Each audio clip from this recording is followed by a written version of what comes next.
Are you dreaming of exploring the majestic landscapes of Canada, reuniting with loved ones, or advancing your education at world-class institution?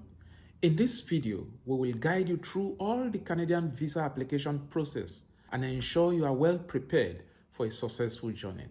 Whether you are planning for a short visit or making Canada your new home, we've got you covered. As a reminder, this is a two-part video, so we are going to take some parts in part 1, and at the end of the video, there will be a link to the next video where you can watch the follow-up. So let's get started. Welcome again to our channel. If you are new here, be sure to hit the subscribe button for the latest insight on immigration, travel, and Canadian visa. Today we are diving into the essential steps for applying for a Canadian visa. Whether you are applying for a visitor visa, study permit, or a work permit, this video will help you navigate the application process with confidence. We'll break it down into clear sections, understanding the type of visas available, the required documents, and common mistakes to avoid. By the end of the video, you will feel well equipped to start your visa application. First, let's take a deeper look at the different types of visa you can apply for, depending on your purpose of visit. The first we'll look at is the visitor's visa. This, you should know, is a temporary resident visa. It does not allow you for now to stay permanently. So if you are traveling to Canada for tourism, family visit, or business purposes, this is the visa you need. A visitor's visa allows you to stay in Canada temporarily for up to 6 months.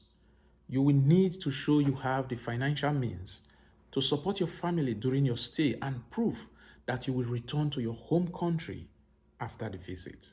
As a pro tip, when you are applying, always provide a detailed itinerary when applying for a visitor's visa. The more specific you are about your plans, the better your chances of approval. Study permit.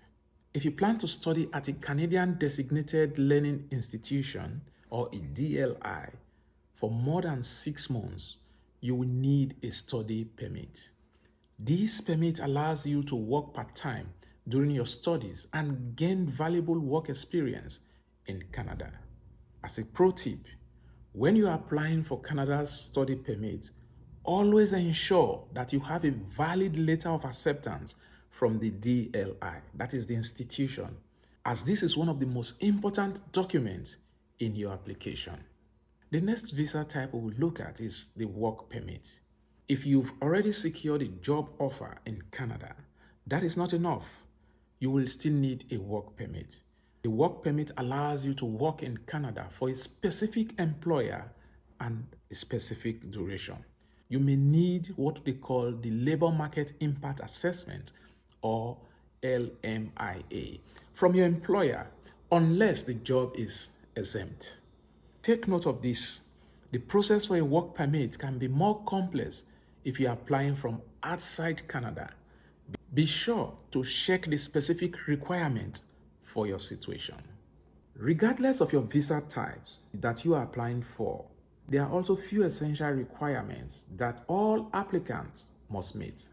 Let's walk you through this. You will need a valid passport. Of course, if you need to travel, you need your passport. Your passport must be valid for the entire duration of your stay in Canada. If your passport will expire soon, renew it, please, before submitting your application. You need to be in good health.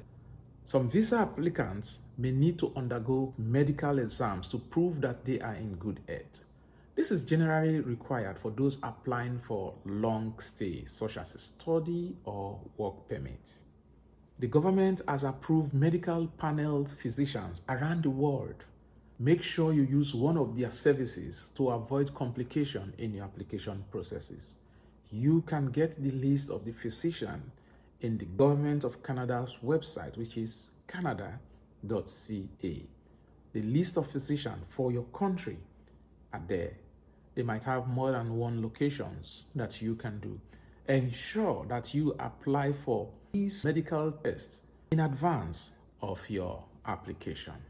The third pro tip you will need is that you should provide a police clearance For some applicants, the police clearance may be required to prove you don't have criminal record. This is especially important for work permit and visitors who are applying to come to Canada. You will also need to show proof of financial support. You need to show that you can support yourself or your family members who are accompanying you on that trip during the duration of your stay. And to show this, you will need to include bank statements, employment letters, tax records, or sponsorship letter from a family or an organization if these ones are sponsoring you. As a pro tip, the more details your proof of financial support are, the better for you. For example, if you are sponsored by a family member, provide proof of their financial standing as well. Do not just send the statements. Ensure you send a detailed financial report or standing for those people that are sponsoring you. In that case, it will not look dodgy. Your application will go smooth sailing. Ties to your home country is very crucial. This is especially needed for people who are coming as a visitor. They want to know if you can show them that you are willing to return back to your country at the end of your visit. Ties can include anything as a permanent job back in your home country, family still in your home country, dependent parents or relative that you are caring for, property ownership, and even commercial business ownership, and other strong commitments that will take you back home to your original country. For example, if you are employed, this could be a letter from your employer confirming your position and dates of your expected return from that visit. Let's say you are on leave and you are going on vacation in a country.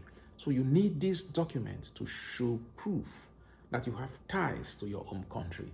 Ensure that you submit more than one, because as small as it is, nobody tells you this.